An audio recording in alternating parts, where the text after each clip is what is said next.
नमस्कार। मैं डॉक्टर श्रद्धा तिवारी, सह आचार्य राजनीति विज्ञान, राजकीय मीरा कन्या महाविद्यालय। बच्चों, आज हम सेकंड ईयर के सेकंड पेपर का नेक्स्ट टॉपिक उदारवादी राष्ट्रवाद का अध्ययन करेंगे।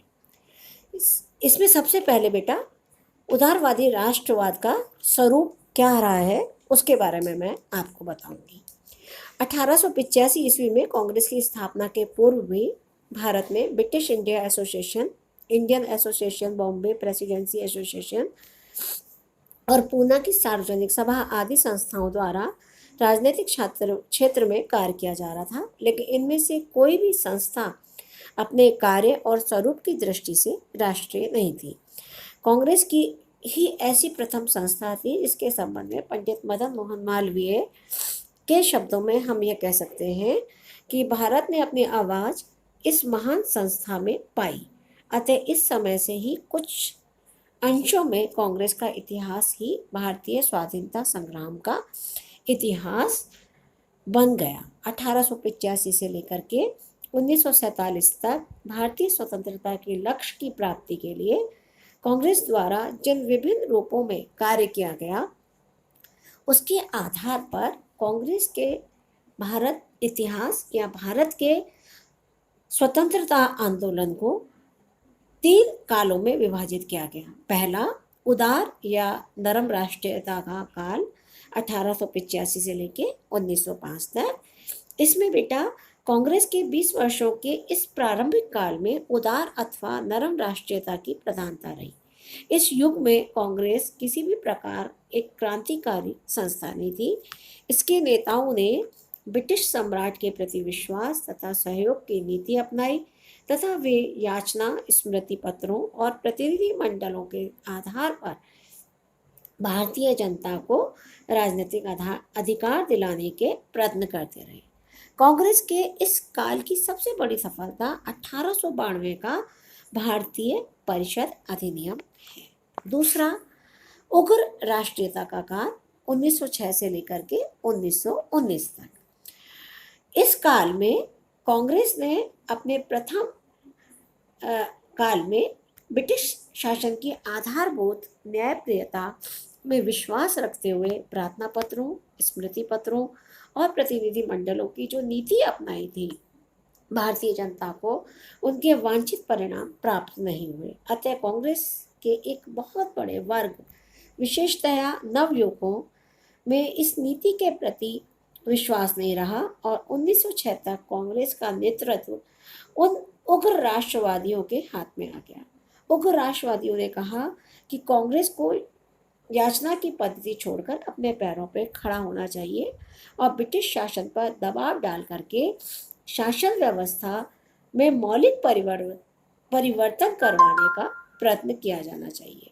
सन 1907 में सूरत विच्छेद हुआ, जिससे कांग्रेस 2 पक्षों, नरम दल और गरम दल में बंट गई और दोनों दलों के मध्य समझौता 1915 में हो सका। इस काल के आरंभ में मुसलमानों ने मुस्लिम लीग के रूप में अपनी अलग राजनीतिक संस्था का निर्माण किया। तीसरा चरण राष्ट्रीय आंदोलन का गांधी युग। कांग्रेस का तीसरा काल 1920 से लेकर 1947 तक का है। 28 वर्षों के इस काल में महात्मा गांधी ने न केवल कांग्रेस वरन राष्ट्रीय गतिविधियों के केंद्र बने रहे। अतः इसे राष्ट्रीय आंदोलन का युग कहा जाता है, जिसे हम गांधी युग भी कहते हैं। इस काल में कांग्रेस ने पहले तो ब्रिटिश सरकार के साथ असहयोग और फिर अहिंसात्मक संघर्ष की नीति अपनाई, जिसके 3 निरंतर प्रगतिशील चरण असहयोग आंदोलन, सविनय अवज्ञा आंदोलन और भारत छोड़ो आंदोलन थे। इस काल के प्रारंभ में ही नरम दल के लोग कांग्रेस से पृथक हो गए और उन्होंने अपनी अलग संस्था अखिल भारतीय उदार संघ और इंडिया लिबरल फेडरेशन की स्थापना कर ली। इस काल में हिंदू मुस्लिम मतभेद अपने चरम स्तर पर पहुंच गए। मिस्टर जिन्ना के नेतृत्व में मुस्लिम लीग ने 1940 में पाकिस्तान की मांग की और 1943 में भारत स्वतंत्रता के साथ साथ भारत का विभाजन भी हो गया। इस प्रकार बेटा ये 3 चरण यहाँ पूरे होते हैं। उदारवादी राष्ट्रीयता या कांग्रेस का उदारवादी पक्ष। उदार राष्ट्रीयता के इस काल में कांग्रेस के ध्येय, दृष्टिकोण और कार्य पद्धति का ज्ञान प्राप्त करने के लिए इन वर्षों में कांग्रेस के कार्यक्रम और क्रियाकलापों का संक्षिप्त विवरण इस प्रकार है। उदारवादी क्रमशः सुधार की नीति में विश्वास करते थे, इसलिए उनके द्वारा व्यावसायिक दृष्टिकोण अपनाते हुए बहुत ऊंची मांगे नहीं की गई। उदारवादी राष्ट्रीयता के 20 वर्षों में कांग्रेस द्वारा की गई प्रमुख मांगे थी: भारतीय शासन की जांच, भारत मंत्री तथा भारत परिषद का अंत, केंद्रीय तथा प्रांतीय विधान परिषदों का विस्तार तथा सुधार, भारतीयों की उच्च नागरिक तथा सैनिक पदों पर नियुक्ति और इंग्लैंड से आने वाले कपड़े पर आयात कर लगाना आदि। कांग्रेस के द्वारा मांगों के लिए इंग्लैंड में भी प्रचार कार्य किया गया। उदार राष्ट्रवादियों की विचारधारा 1885 से 1905 के काल में भारत के राष्ट्रीय आंदोलन पर उदारवादियों का प्रभाव और नियंत्रण बना रहा, जिसके निम्नलिखित रूप हमारे सामने हैं। पहला, ब्रिटिश सरकार के प्रति राजभक्ति। इसमें संदेह नहीं कि प्रारंभिक वर्षों में कांग्रेस का संचालन करने वाले उदार राष्ट्रवादी उच्च कोटि के देशभक्त थे, लेकिन वे अपनी देशभक्ति के बावजूद ब्रिटिश शासन के बड़े प्रशंसक थे। ब्रिटिश राज के उपकारों के प्रति उनके हृदय में कृतज्ञता का भाव था और वे ब्रिटिश साम्राज्य के प्रति राजभक्ति भी रखते थे। दूसरे अधिवेशन में दादा भाई नौरोजी और अपने सहयोगियों की सामान्य भावना को ही व्यक्त कर रहे थे, जबकि उन्होंने घोषणा यह कर दी थी कि आओ हम पुरुषों की तरह बोले और घोषणा कर दें कि हम आचूड़ राजभक्त हैं। इन नेताओं के संबंध में एनी बेसेंट ने कहा था कि इस काल के नेता अपने को ब्रिटिश साम्राज्य की प्रजा मानने में गौरव का अनुभव करते हैं। वहीं दूसरी ओर अंग्रेजों की न्यायप्रियता में विश्वास। उदारवादियों को अंग्रेजों की न्यायप्रियता में अटूट विश्वास था और वास्तव में इस विश्वास ने ही उनमें राजभक्ति की भावना को जन्म दिया था। डॉक्टर पट्टाभी के अनुसार उदारवादी नेता इस बात पर विश्वास करते थे कि अंग्रेज स्वभाव से न्यायप्रिय होते हैं तथा उन्हें भारतीय दृष्टिकोण का सही ज्ञान करा दिया गया तो वे इसे स्वीकार कर लेंगे। अंग्रेजों से बढ़कर सच्चरित तथा सच्ची जाति इस सूर्य के प्रकाश के नीचे नहीं बसती है, ऐसा कुछ उदारवादियों की भावना थी।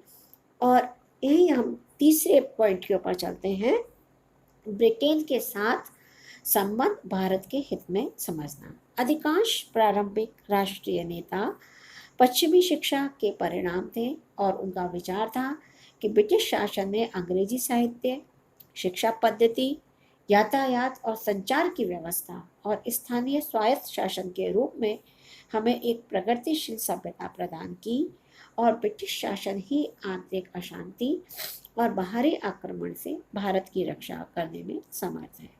फिरोज शाह मेहता ने कांग्रेस के छठे अधिवेशन के सभापति के पद से कहा था कि इंग्लैंड और भारत का संबंध इन दोनों देशों और समस्त विश्व की आने वाली पीढ़ियों के लिए वरदान होगा। चौथा पॉइंट है क्रमिक सुधार में विश्वास। उदारवादी राजनीतिक क्षेत्र में क्रमबद्ध विकास की धारणा में विश्वास करते थे और इस तथ्यों से परिचित थे कि एकदम ही प्रतिनिधित्वात्मक शासन के लक्ष्य को प्राप्त नहीं किया जा सकता। तात्कालिक रूप में वे प्रशासन में आवश्यक सुधारों और विधायी परिषदों, सेवाओं, स्थानीय स्वायत्त संस्थाओं और रक्षा सेवाओं में सुधार से भी संतुष्ट थे और वे क्रांतिकारी परिवर्तन के विरुद्ध थे।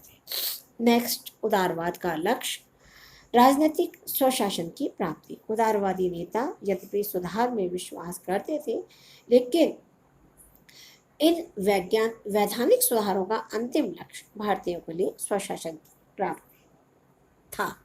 वे ब्रिटिश शासन के अंतर्गत स्वशासन की स्थापना चाहते थे, सुरेंद्रनाथ बनर्जी ने कांग्रेस के दूसरे अधिवेशन में ही स्वशासन की बात कही थी और 1906 के कांग्रेस अधिवेशन में दादा भाई नौरोजी की अध्यक्षता में कांग्रेस द्वारा स्वशासन के इस लक्ष्य को स्पष्ट रूप से अपनाया गया। उदारवादियों की कार्य पद्धति, सैद्धांतिक साधनों में विश्वास। उदारवादी हिंसा और संघर्ष के विरोधी थे तथा वे संवैधानिक साधनों में विश्वास करते थे। उनके द्वारा वैधानिक सुधार के अपने लक्ष्य को प्राप्त करने के लिए प्रार्थना पत्रों, स्मृति पत्रों और प्रतिनिधि मंडलों का मार्ग अपनाया गया था, जिसे उनके आलोचकों ने राजनीतिक भिक्षावृत्ति का नाम दिया था। इन उदारवादियों को क्रांति या आंदोलन की अपेक्षा निवेदन की पद्धति में अधिक विश्वास था। इस प्रकार बेटा ये पॉइंट वो है जिसने हमारे उदारवादी राष्ट्रवादियों की विचारधारा से आपको अवगत कराया। अब क्योंकि उदारवादी राष्ट्रवाद का मूल्यांकन बहुत इम्पोर्टेंट माना जाता है, इसलिए मैं उसके बारे में आपको कुछ चीज़ें बताना चाहती हूँ। 1885 से लेकर 1905 तक जिन उदारवादी राष्ट्रवादियों के हाथ में कांग्रेस का नेतृत्व रहा, उनकी अनेक आधारों पर आलोचना की जाती है। वस्तुतः ना तो उनकी राजनीतिक मनोवृत्ति सही थी और ना ही उनके द्वारा अपनाए गए साधन प्रभावदायक थे। उदार राष्ट्रवादिता को देशभक्ति और ब्रिटिश राजभक्ति का एक अपूर्व समन्वय कहा जाता था, लेकिन वास्तविक स्थिति यह है कि साम्राज्यवादी ब्रिटेन के द्वारा जब भारत पर शासन किया जा रहा हो तो व्यक्ति राजभक्ति या देशभक्ति में से किसी एक ही मार्ग को अपना सकता था। उनकी देशभक्ति का राजभक्ति से मेल हो जाने के कारण देशभक्ति आंशिक होकर रह गई। उनका यह सोचना गलत था कि ब्रिटिश राज स्वयं भारत के हित में है। अपने स्वयं के स्वार्थों के कारण किन्हीं सीमित क्षेत्रों में ब्रिटेन के द्वारा भारत को भले ही भौतिक प्रगति प्रदान की गई हो, लेकिन सामूहिक रूप से तो ब्रिटिश राज भारत के चहुमुखी विनाश का ही कारण था। अंग्रेजों की न्यायप्रियता में ही उनका विश्वास निर्मूल था और यह न्यायप्रियता ही भारतीयों के ऊपर दबाव और शक्ति के रूप में हमारे सामने उभर के आई। इसके अतिरिक्त उदार राष्ट्रवादियों द्वारा अपनाई गई वैधानिक पद्धति प्रभावदायक नहीं थी। सन 1918 तक उनकी अनेक प्रार्थनाओं और याचनाओं के बावजूद भी अंग्रेजी शासन ने उनकी नितांत उचित एवं वैध मांगों के प्रति कोई रुचि नहीं दिखाई थी। उन्होंने जिन साधनों का प्रयोग किया वे अत्यंत साधारण कोटि के थे तथा ब्रिटिश शासन पर उनका कोई प्रभाव नहीं पड़ सकता था। बाद के उग्रवादियों के द्वारा उदारवादियों के साधनों को राजनीतिक भिक्षावृत्ति का अपमानजनक नाम दिया गया। इन सब के अतिरिक्त उदार राष्ट्रवादिता की धारा का नेतृत्व करने वाले व्यक्ति जन नेता नहीं थे। इनका साधारण जनता से कोई संपर्क नहीं था। जैसा कि गुरमुख निहाल सिंह लिखते हैं, संभवतः गोखले को छोड़कर कांग्रेस के धर्म नेताओं में स्वतंत्रता के लिए व्यक्तिगत बलिदान करने और आपत्तियां सहने को कोई तैयार नहीं था। तो इस प्रकार बेटा स्वतंत्रता के लक्ष्य को प्राप्त करने के लिए आवश्यक त्याग भावना का उदारवादियों में अभाव था, जो मैंने आपके सामने प्रस्तुत किया, समझाया। और इस विचारधारा का जो भारतीय राजनीति पर प्रभाव पड़ा वह आगे जाकर उग्रवादी राष्ट्रवाद के रूप में हमारे सामने प्रकट हुआ। आज के इस व्याख्यान में इतना ही मैं आपके साथ शेयर कर रही हूँ।